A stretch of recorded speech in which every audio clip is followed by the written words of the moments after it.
நித்யானந்தம். ஹிந்து வரலாறு, ஹிந்து இனப்படுகொலைகள். இந்த சீரியஸ்ல காஸ்நவி வம்சம் அப்படிங்கிற இஸ்லாமிய படையெடுப்பு ஹிந்து மதத்தின் மீது, ஹிந்து நாகரிகத்தின் மீது நிகழ்த்திய தாக்குதலை பார்க்கும்.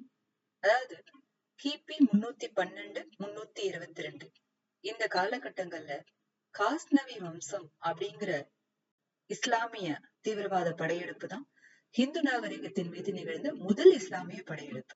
அதுக்கப்புறம் நிகழ்ந்த தொடர்ந்த இஸ்லாமிய படையெடுப்புகள்ல இதுதான் ஆரம்பம். இந்த காஸ்நவி அப்படிங்கிற இஸ்லாமிய படையெடுப்பு இந்தியால, ஹிந்து பாரதத்துல துவக்கினதுதான் முதல் இஸ்லாமிய படையெடுப்பு.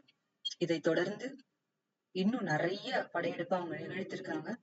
அடுத்து என்ன பாத்தீங்கன்னாக்க, நம்மளுடைய நலந்தா யூனிவர்சிட்டி அண்ட் நலந்தா யூனிவர்சிட்டியில இருக்கிற மாபெரும் லைப்ரரி, இந்த இரண்டும் தீ வைத்து கொளுத்தப்பட்டது. 6 மாதங்கள் நலந்தா யூனிவர்சிட்டியோட லைப்ரரி எரிஞ்சிருக்கு. ஒரு நாள் 2 நாள் இல்லைங்க, 6 மாசம் எரிஞ்சிருக்கு அப்படின்னா அப்ப அதுல இருக்கிற கண்டென்ட் என்னன்னு பாருங்க. அப்போ எவ்வளவு அறிவார்ந்த நாகரிகமா நாம இருந்திருந்தா அவ்வளவு பெரிய யூனிவர்சிட்டிய கட்டி, 9 அடுக்கு மாடி யூனிவர்சிட்டிய கட்டி நாம அவ்வளவு ஒரு ஜீனியஸான சிவிலைசேஷனா வாழ்ந்திருப்போம்.